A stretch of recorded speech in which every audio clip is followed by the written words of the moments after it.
तो महाराष्ट्र चुनाव पर आपको अब हम दिखाते हैं अब तक का सबसे विस्फोटक इंटरव्यू, जिसमें शिवसेना यूबीटी के नेता आदित्य ठाकरे ने खुलकर बड़े मुद्दों पर बात की, जिसमें वोट जिहाद से लेकर मुस्लिम आरक्षण तक का मुद्दा शामिल था। आदित्य ठाकरे ने जी मीडिया संवाददाता अंकुर त्यागी से खास बातचीत की और बीजेपी के हिंदुत्व को चुनावी मुद्दा करार दे दिया।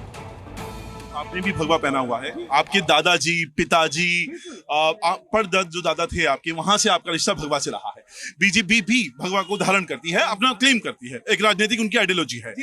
कहीं भविष्य में कोई एक संभावना, वो कहते हैं कि दुश्मनी इतनी करो कि दोस्ती की गुंजाइश बनी रहे, ऐसा बिल्कुल खत्म हो गया? देखिए, मैं आपको एक बात कहता हूँ कि ये जो भाजपा है, इनका हिंदुत्व भी चुनावी है।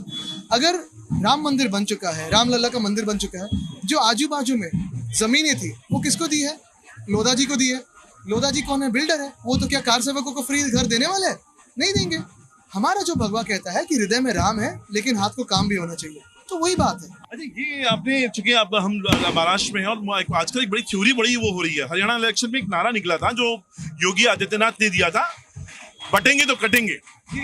आप प्रभाव क्या देख रहे हैं? क्या वाकई में ऐसा होता हुआ दिखाई दे रहा है? बहुत सही कह रहे हैं। अगर महाराष्ट्र बटेगा तो महाराष्ट्र की जेब भाजपा काटेगा, क्योंकि महाराष्ट्र लूटने का ही इरादा लेके भाजपा हमारे राज्य में आक्रमण करता है। वो तो लगातार कह रहे हैं कि हिंदू जो जातियां हैं, जिस जात छोड़ दो, जात के ऊपर ध्यान मत दो, सिर्फ सारे हिंदू एक हो जाओ।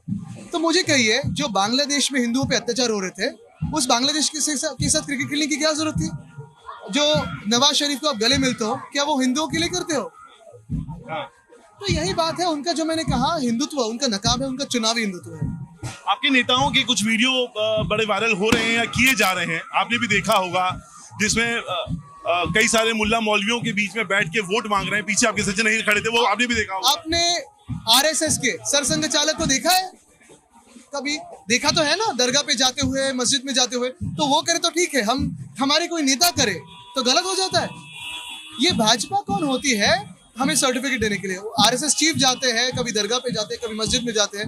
मोदी साहब खुद आते हैं मुंबई में, अंधेरी ईस्ट में तो गए थे, दरगाह में गए थे। तो अगर वो जा सकते हैं तो दूसरा कोई नागरिक क्यों नहीं जा सकते?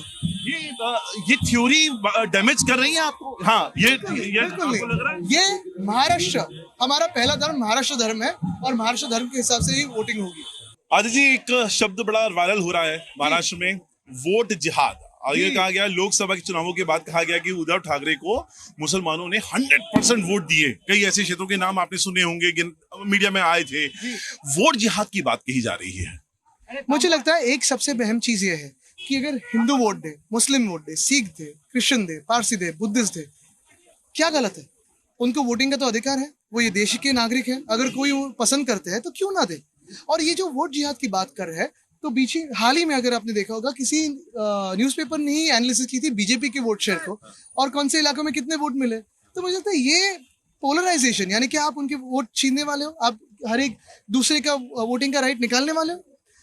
कोई भी इस देश का नागरिक वोट दे तो क्या गलत है? सबका साथ सबका विकास किसने कहा था? औरंगाबाद के 17 जो एक उलेमा के आया था, एक अभी बहुत प्रचलन में रहा, वीडियो भी रहा, उनकी मांगी भी रही, 17 मांगी थी। उन्होंने कहा हमारा समर्थन कर दीजिए, सारे मुसलमान आपका समर्थन करेंगे महाआघाड़ी के।